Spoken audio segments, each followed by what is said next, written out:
Coming up, the New York Football Giants get ready to do battle at home against the Dallas Cowboys on Thursday Night Football. We break down the line, the key matchups, and whether or not Big Blue can get that big home win. All coming up next.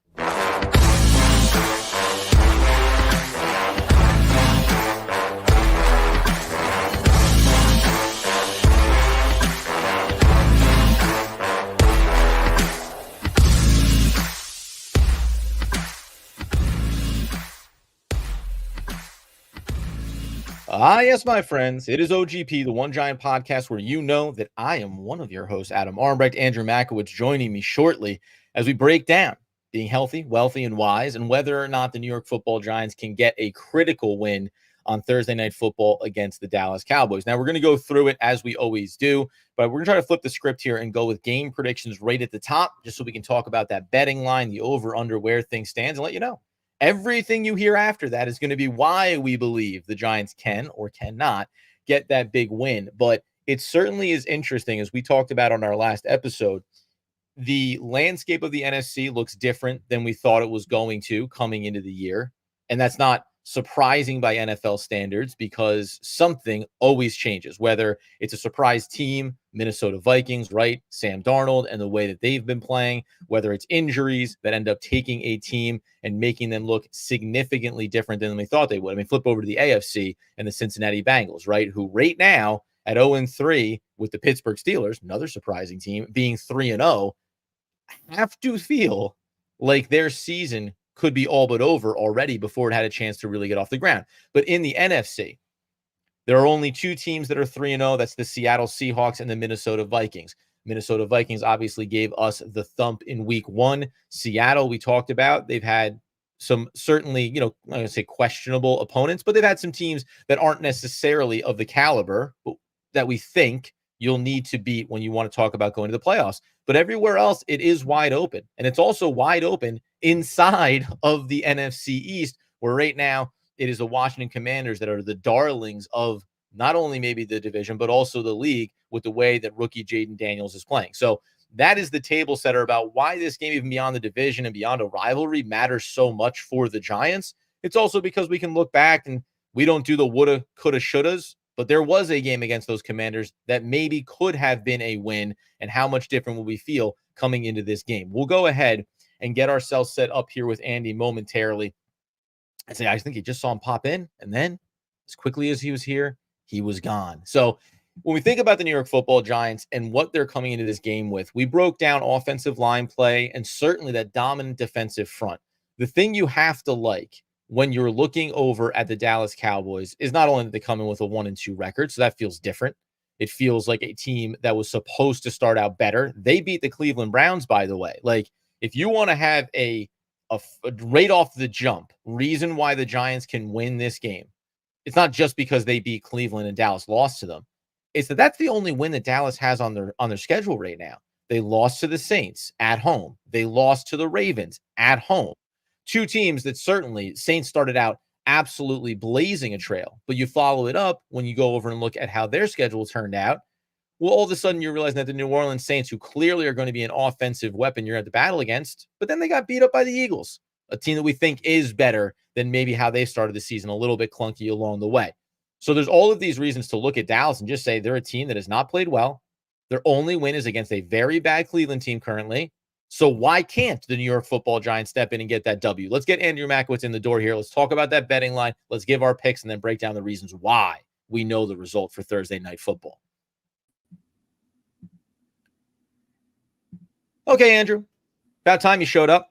When we talk about the New York Football Giants, I was just running down through the NFC and why it's obviously wide open, and also why the Dallas Cowboys, for whatever we think they are on paper, they have not been that on the field. But we said we're going to switch it up this week and do it a little bit differently in terms of talking about the line, talking about where the money's been going, and then giving our predictions right at the top. Like, let's have the laundry list of reasons why we know the results come after we tell everybody what the result is going to be. Where do we stand this week? And also healthy, wealthy, wise. Good to see you.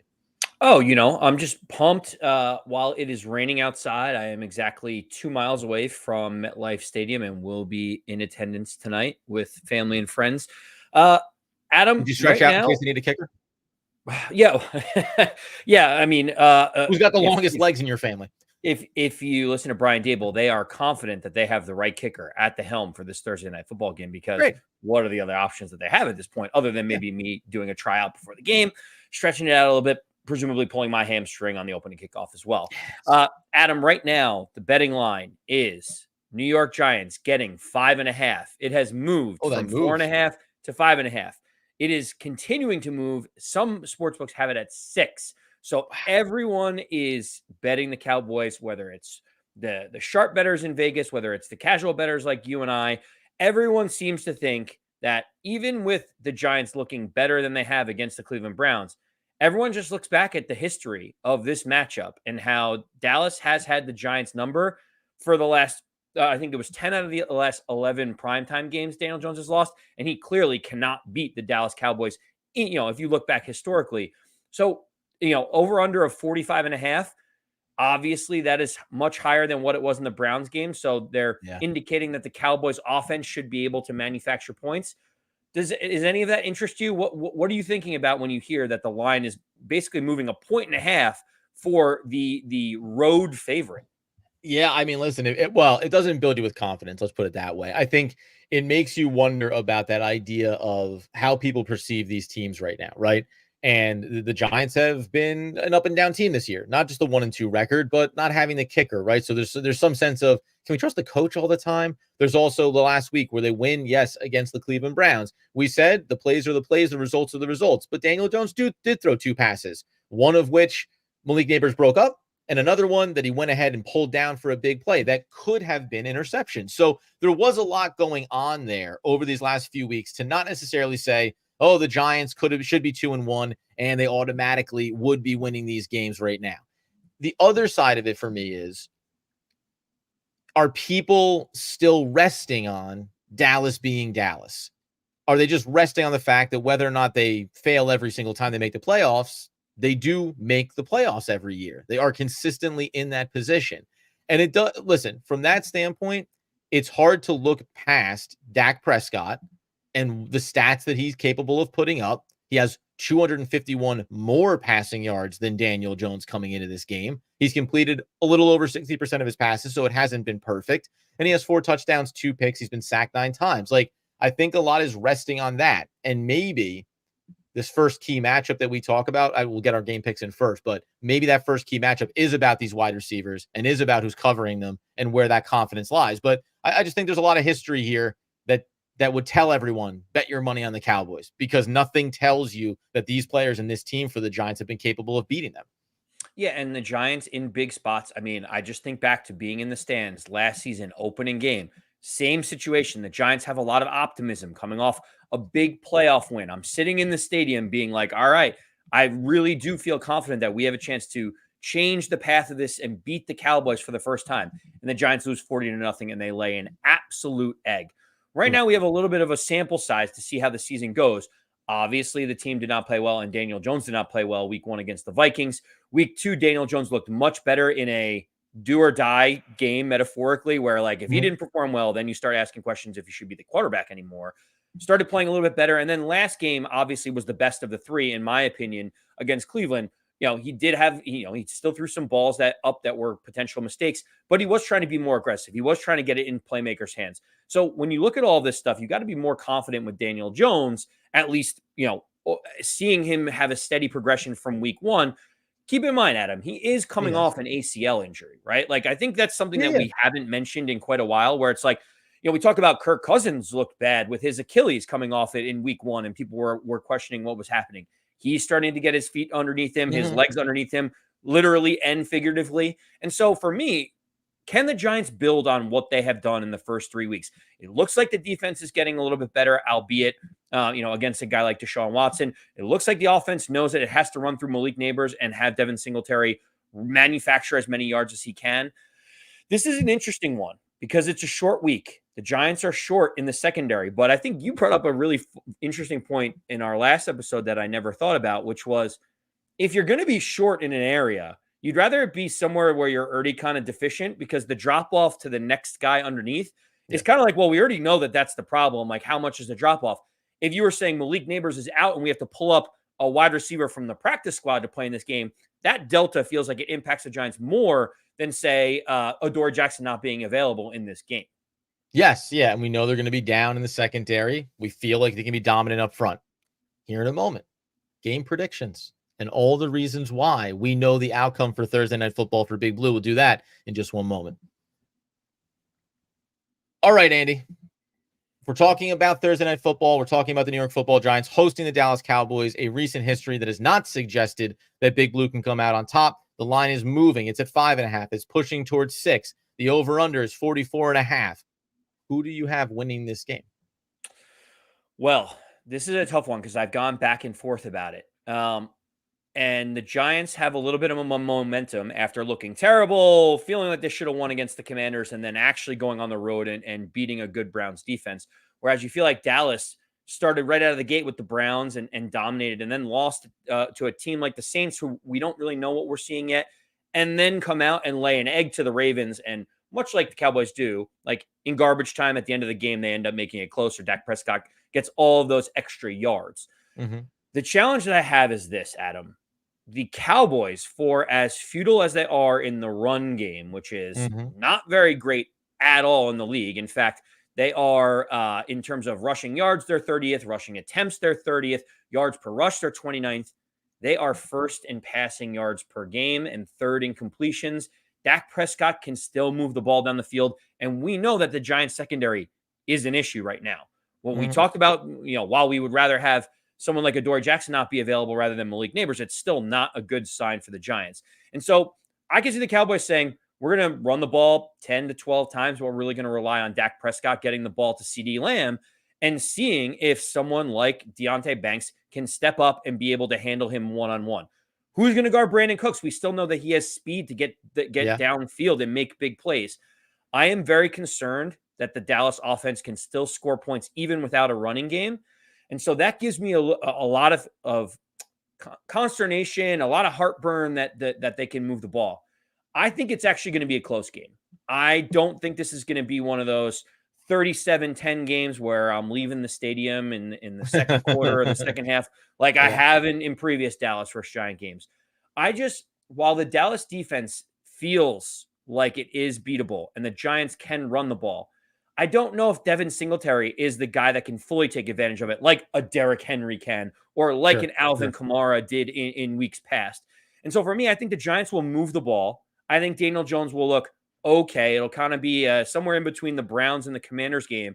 But I think the Giants keep it close. But ultimately, I have the Dallas Cowboys winning the game 23-20 in a tight game where I think someone like Brandon Aubrey, who is a weapon for the Dallas Cowboys and can kick 60-yarders, even in the windy MetLife Stadium, where the Giants have Greg Joseph missing field goal kickers. They don't know who's going to start. I think the devil's in the detail, Adam, and those little minor details are the reason why I'm giving the Cowboys a slight edge, but not to necessarily cover in the game. Yeah, it's tricky too because the weather, a little wet, little kind of sloppy game. It's not like we sit here and have full confidence in Daniel Jones in inclement conditions necessarily. But then ironically, like a part of me did have this ping of, do I trust Dak Prescott with a wet football in his hands? Like I've seen him fumble the ball in big spots. I've seen him struggle. I think ultimately, you mentioned a really good point there about, you go back and you look at this Baltimore Ravens game, you say, wow, 379 yards, 2 touchdowns, no interceptions, a rating of 91.9 for Dak Prescott. You would walk away from that saying, oh, it was a good game. All right, they lost. If you just look at the box score. But to your point, 51 pass attempts. He's only gotten more and more as the season's gone on, 32, 39, and 51, respectively, through the first 3 weeks. Only completing 54.9%, under 55 completion percentage in that game against Baltimore. So, the garbage time nature of it, do I think that that's something that you could bank on for the Giants, where they explode to this early dominant 14-17 nothing lead and you get to play from ahead? No. But I do think early game script really matters here. The Devin Singletary piece is interesting. This is why you have them, though. Like, to be able to get you tough yards and grind out and give you a long, 9 to 13 play opening drive that has a touchdown because there's some pressure about not kicking field goals here.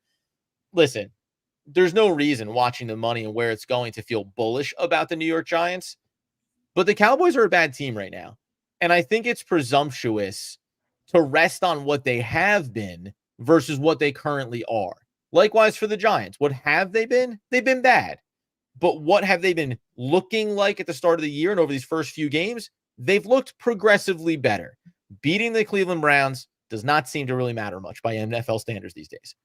But I'm just willing to go down with the ship. I picked them to win against Cleveland. They got that win. I'm going to pick them to have some nice sustained drives. I'm going to pick Dak Prescott to make some mistakes, maybe in some wet conditions. And while I'm not totally bullish on Devin Singletary, I am quietly optimistic about what Tyrone Tracy Jr. showed us a week ago. I think getting to the edges in that run game may matter a little bit and setting that tone between the gaps in this offensive line. And are they getting a little more cohesive now 3 full weeks into the season? Listen, you got to go sometimes a little bit with your heart over your head. I'm going to take the New York Football Giants to win this game.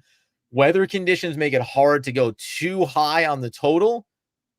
They could have 28 points last week against those Cleveland Browns. Give me the New York Football Giants 26-20 over the Dallas Cowboys at home.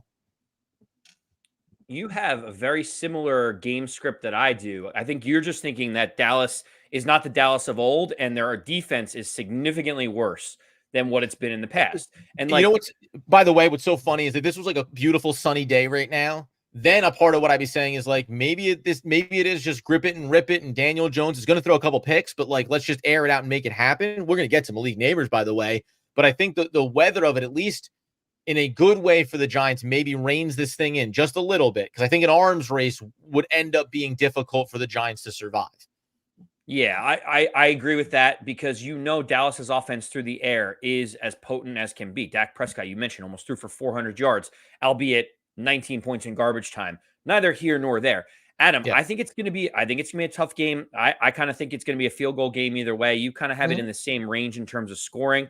I don't think anyone could be that optimistic about this being a shootout where, a team gets to 30 points. Really, it's going to be about the devil's in the detail, obviously, and it's a few of the key matchups that we're probably going to touch on in a second. And I'm interested to see which matchups you think are going to be the ones that determine the game, because I might have a couple of sneaky ones that maybe aren't getting as much shine as others. Let's turn our attention over to it right now with game predictions in the books. Andy says he doesn't believe in this team. He doesn't have any hope.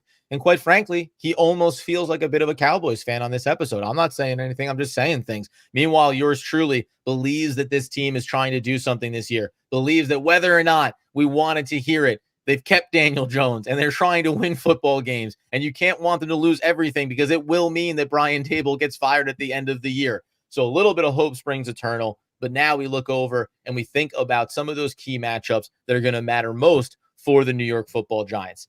Notably, by the way, Andy, that when you look over at this last game for Dak Prescott, and nay, we could even probably go by the game log here for him, he was sacked 3 times against Baltimore and 3 times against the Saints and 3 times against the Browns. Now, he's throwing the ball a lot in these games, obviously, so more dropbacks just means more opportunities. But I do think coming off that Cleveland game, it's an absolutely decimated, offensive line for the Browns. And that is my biggest question, but where I'm putting my most confidence, that defensive front and that Shane Bowen figured some things out in that 3rd game against Cleveland and is going to carry that over. And we're going to see a team and a defensive unit that brings a little more pressure and forces Dak Prescott, as he's capable of doing, to make a few mistakes and throw up a couple of lame ducks. And then it's about who gets their hand on that wet ball. Adam, I am curious to see which matchup is the most important to you. Is it a specific group? Is it like the secondary versus the wide receivers, or is it a one-on-one matchup that you're like, I wonder how this player is going to fare against that one? Well, I could just say Deontay Banks against CeeDee Lamb. Like, I think that is going to be critical. I only stop short because I don't know if Dallas will treat it that way. They may mix and match and just with the way our secondary is, move players all over the place. It may be when Banks gets matched up on Cooks and can he handle the speed? So, but it's Tay Banks against whoever is lined up across from him. He is our number 1 cornerback. He did not look good last week against Dallas. Can he bounce back? Because I think that's a big part of this. If you can't stop the passing game and it feels like Dak can just feast with CeeDee Lamb specifically, like Amari Cooper did against Banks, then it's going to be really hard. Then you're going to see points get put up really fast. And I don't think the Giants are a team that is going to play well from behind. Yeah, see, I almost think that that matchup does not favor the Giants, and they are going to have to bring safety help, or they can't leave Deonte Banks one-on-one against him. So you feel like there's going to be shaded coverage there. To me, I look at the other side of the field, knowing the Giants are down Adoree Jackson, knowing that Drew Phillips is not going to be available. Who's going to be lined up against Brandon Cooks? Or who's going to be lined up against Kevontae Turpin if he's going to be out there in space? You're talking about Nick McLeod in those matchups. That to me feels like if we're going to be adding help over to the Deonte Banks side, Sure. they have to win that matchup in the wide receiver 2 versus cornerback 2 matchup. And I am very concerned about that situation, knowing that is Nick McLeod up to the task on the other side? I could see that being a huge advantage for the Cowboys on the other side if the Giants decide that, hey, we're not going to lose by CeeDee Lamb beating us one-on-one against Deonte Banks. And I know that Deonte Banks' coverage grades have been relatively good when he's been in one-on-one coverage. True. To me, CeeDee Lamb is just a different animal, a different beast than what we saw against the Browns with someone like Amari Cooper. So for me, this is a tough one. I think that the Nick McLeod matchup on the outside for the Giants is really going to dictate this, knowing that Dak Prescott wants to throw the ball so much and knowing that the Dallas run game is just not where it needs to be right now. Yeah, 100%. And it's brought up by one of our frequent flyers and Cy Guy Bry. If we don't get pressure on Dak, he'll pick us apart on Banks and Flott and McLeod all game long. Like, we know that, right? I mean, that's true of any team. If you can't get pressure, even if you have good cornerback play, it can still be really hard because the amount of time that you ask them to hold up in coverage just becomes a losing battle the longer that a quarterback can sit back there and pick you apart. I'll even go a layer deeper, man. We're going to flip it over, by the way, and talk about where we're confident for the New York Giants here. But it's just noteworthy as well. The running game has struggled for the Dallas Cowboys. In this past game, Rocco Dowdle ran the ball 8 times for 32 yards. He had 5 targets, 3 catches, 24 yards. He had a kind of Tyrone Tracy Jr. type line.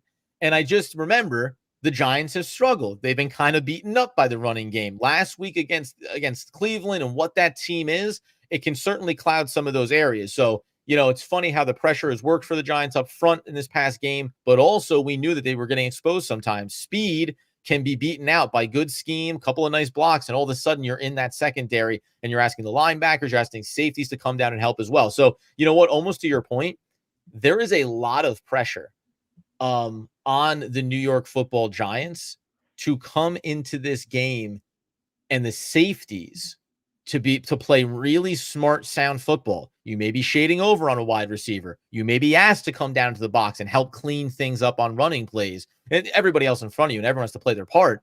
But the safeties might have to be the most versatile that they've been this year in order to mitigate some of these risks around the defensive side of the ball. Excuse me.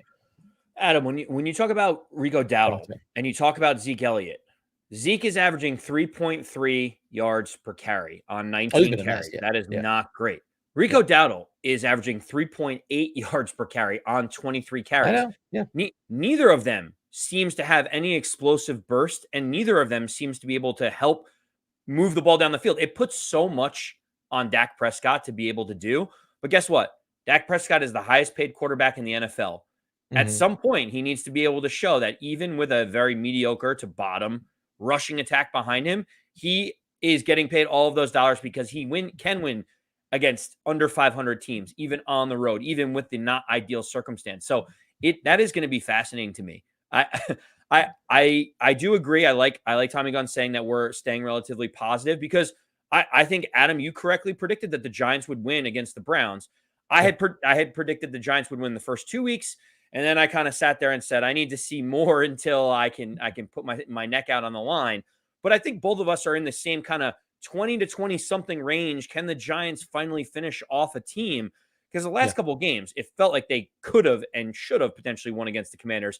And it felt like there was 1 or 2 plays where you got a little bit of that nervousness against the Browns where you're like, oh man, we had a 2-touchdown lead. Are we really going to not be able to salt this game away? I'm just concerned about the Giants' ability to close out games.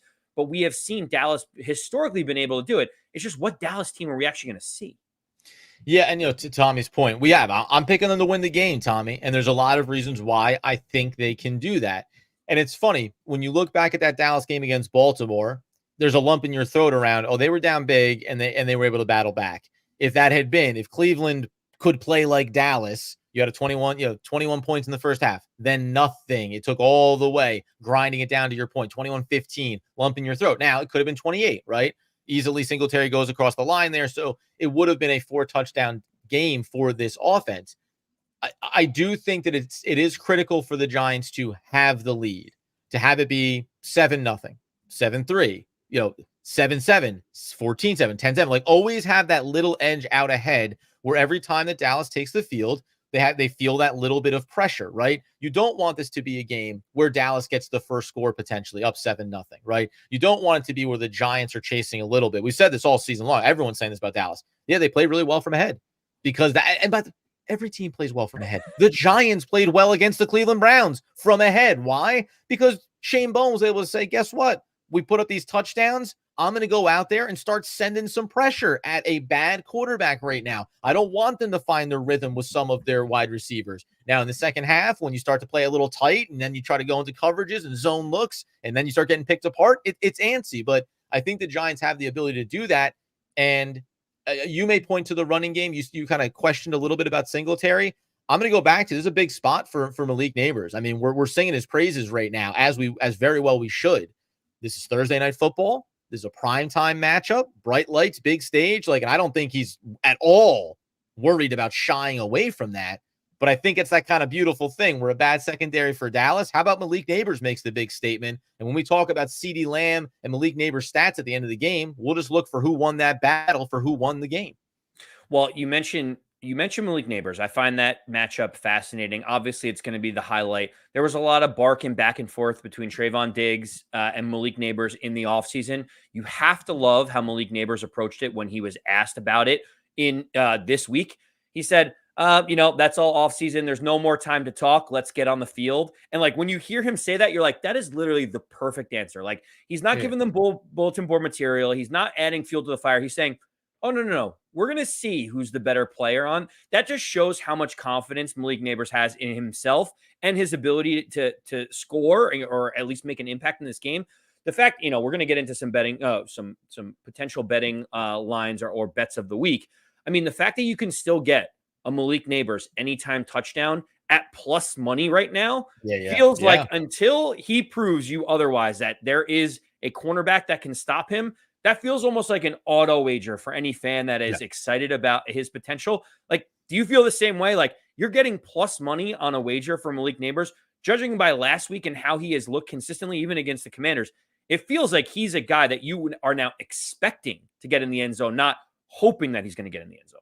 Yeah, and last week was a real kind of bullish statement around it, right? When they got to the red zone, Daniel Jones was looking for him. He was throwing the ball. He was putting the ball up and saying, hey, go make the play. Not, we're trying to scheme some opportunities here. We've seen this in years past. Daniel Bellinger out of the backfield. Can he loop around and dive for the pylon? No, it was run the fade route to the corner. I'm going to throw this thing up high, and you're going to go get it. And that's not something the Giants have been able to do, and that's the kind of confidence you should have in a player like that. I wonder, relative to other number ones and touchdowns, opportunities that we would see there, if you looked across, some of the betting lines around where that money gets spread, it'd be interesting. He's probably still one of the more favorable ones, especially relative to having 3 touchdowns on the season already and coming off a 2-touchdown performance, youngest player in NFL history since Mike Evans to do that. So I think that that's a plus matchup. I would take whatever it is, whatever the fantasies are, whatever the betting lines are. You can hit me with those now if you want, Andy. I'm definitely putting him into something when I'm talking about looking at this game on Thursday night. Malik Nabers is plus 120 to score a touchdown in the game. You feel like anytime, like I said, it's basically you're getting better odds than a hand of blackjack that Malik Nabers can get in the end zone. So for anyone that enjoys gambling responsibly, to me, that seems like one that you're immediately putting in as a wager on the week. I think his over-under yards is about 73, so they have it relatively high. They expect him to see a lot of volume in this game.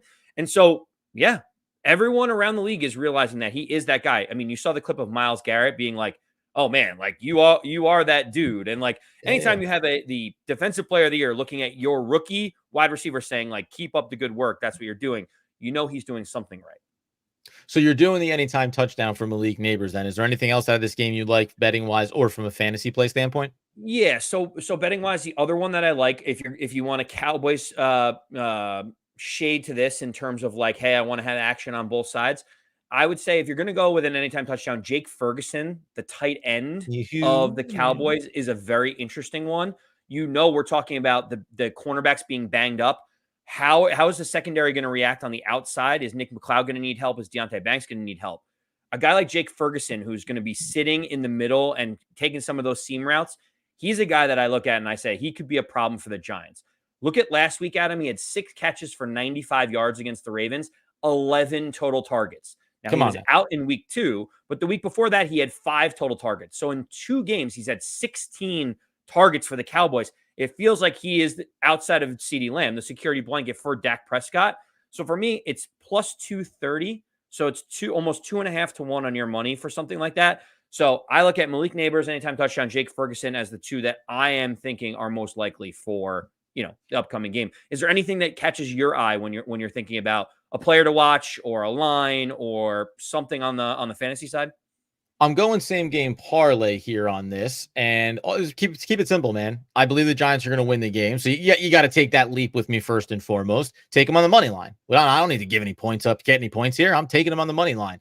Anytime touchdown score, like you said, I can get plus 120 right now on Malik Nabers. I'll take that as well, and I'll also take, for game script purposes, if the Giants are going to win this game, what does their first drive need to be? It needs to be a touchdown. Put those 3 together, you're getting plus 1,200 on your money, and you're playing with what we would call a little bit of bravado, a little bit of confidence. And I would, from a fantasy perspective, look at Tyrone Tracy Jr. I think anytime touchdown on him would be like a long shot worth taking a look at based on how he performed last week and trying to build him into this game. If they need another pass catcher, I would look at his numbers, especially on over-under total for yardage in this game too. Yeah, well, I think this was a good comment from Red, who says, we got to pound the rock. The Dallas has the worst run defense. That is true. But what people are missing is that the Dallas secondary is also not very good. They're giving up 13.7 yards per completion. And so, I don't want to get into a scenario where the Giants are down 7-0 and they just continue to run the ball into the line, and all of a sudden it's 3rd and long for Daniel Jones. It's an incompletion and everyone starts booing, and all of a sudden the momentum is all with Dallas. You have to have a good balance early on. Obviously, you want to establish the run. I kind of think that the Giants are going to have a bigger blend because Dallas is going to sit there and say, we got to bring an extra person into the box to make sure that Devin Singletary doesn't get going. What does that mean? Daniel Jones has to execute through the air. So for me, I actually think there's going to be more of a balance in this game between run pass than maybe what the statistics look like. Keep in mind, last thing I will say is when Dallas gets run out of the building by the Baltimore Ravens, the Ravens aren't throwing the ball for the rest of the game. So obviously they are becoming one-dimensional where they're just running it because they have a lead. They're trying to get the time of possession. They're trying to salt the game away. The Giants are not necessarily afforded that luxury, knowing how potent the Cowboys offense is.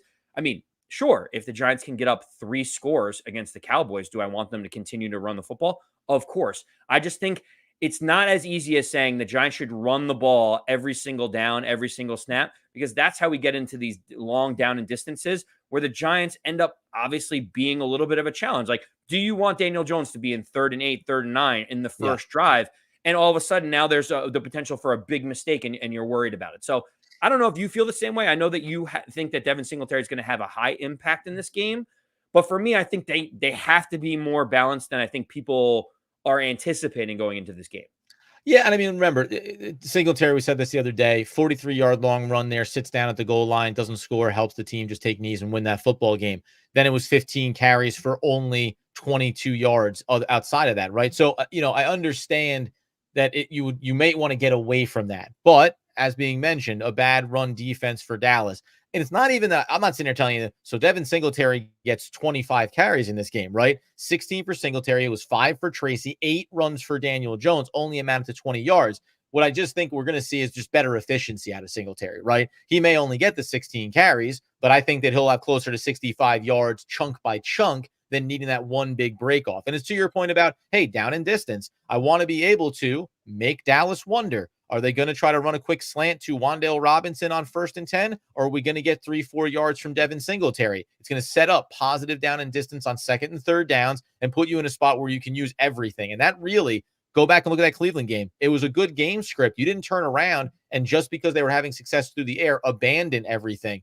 32 total runs, 34 total passes. Again, game script shifted in the second half here. And I will say, adjustments at halftime matter here. Because for as good as that first half looked for the offense, they, Brian Dable went into a shell a little bit. He got a little conservative. And when they started shadowing Malik Nabers, he didn't seem to have a way to scheme open some other players or find ways to reactivate the offense. You're not going to get away with that against Dallas. I don't think you're going to be able to afford to even have a 21-0 lead and say, okay, sit back and let's make them chase us. They can do that. They can give you a touchdown in 60 seconds. We can't afford to be in that spot there because I don't think you'll play out that script like a week ago.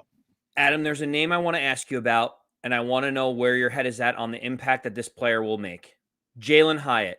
He only has 2 targets on the entire year, one in the Minnesota game, one in the Cleveland game. Obviously, they wanted to take a shot downfield in Cleveland after all of the, I want to be traded, trade me. The Giants aren't utilizing him. What should Giant fans expect from Jalin Hyatt in this game, if anything? Yeah, I mean, listen, some people asked about the question of why isn't he involved, and we've talked about, route trees and learning the system. But then when that little thing about, oh no, I didn't ask to be traded. Well, rumors don't come from nowhere. I'm not a media guy, but media members don't report a random self-created, rumor about someone that maybe wants to be traded if he's not going to be utilized. It's a concern, man. He's played 16 snaps, 12 and 10. Here's the problem. The numbers are decreasing for him in terms of the snaps that he's getting right now. I think there's some level of in the doghouse right now for him, organizationally, and saying like, hey, man, we're trying to go out in here and develop a winning game plan. I don't need to hear you being concerned about not getting the ball. Now, are they at the point where they give him the chance, where they say, hey, we put you in the doghouse. Now you're going to come out for a couple of key plays here. We're going to give you that opportunity to make that big statement, to help us win a football game and get back into this. Because then, just from a season perspective, it starts to change the dynamic if you feel like Jalin Hyatt is what we thought he was going to be, a field-stretching contributor, unlike what he's been right now, completely absent from the game plan. And as a reminder, the Giants have not stretched the field at all to start the year. Even with Malik Nabers, they've not been able to take the top off of defenses with anything significant. I believe their longest passing play is still under 30 yards to this point. So it's not, they need it. They need Jalin Hyatt. So it's to your own detriment to not use him, but he has to earn those reps. It's hard. And, when we talk about fantasy plays and other things, Jalin Hyatt only has 2 targets on the season. He's 12-1 to be able to score a touchdown. If you put Jalin Hyatt and the Giants to win, and he might have gotten even longer odds than me on this stuff. Wow. It's 25-1 if you think Jalin Hyatt is going to score a touchdown and the Giants are going to win, Adam. So, if you think that it's going to be Devin Singletary on the ground, Jalin Hyatt one time up top, and the Giants are going to win, it's 50-1. You can really start building the crazy Adam Armbrecht, fun fantasy and fun wagers on there. But I just think it's one of those things where, if not now, when? When are we going to see Jalin Hyatt? Because if we get 6 to 8 games into the season and he's non-existent, the only way that he's going to get on the field is through injury or if Darius Slayton gets traded. There's no other way that they're going to put him back on the field at that point. So for me, it feels like this could be an interesting spot. We talk about play action a little bit. I think it could be interesting. Dallas knows they have to stop the run. That play action up top, if the offensive line can hold up, this is the type of opportunity where they're leaning in thinking we can't give up 6 yards on this run play. And that allows everything over the top of the safeties to be able to happen. I just think the worse a run defense is, the better opportunity there is to go over the top of the defense, because those safeties start inching up and creeping up because they know they have to stop the run because they don't want to have a death by 1,000 paper cuts. Yeah, and just to Red's point there about, it's the game. It's the chess match of make you think we're going to do this and show that we can, and we know you're susceptible to it. So a couple of solid runs from Devin Singletary. Okay, even though the edge rushers are there, they're maybe worried about hedging inside on the play action passes.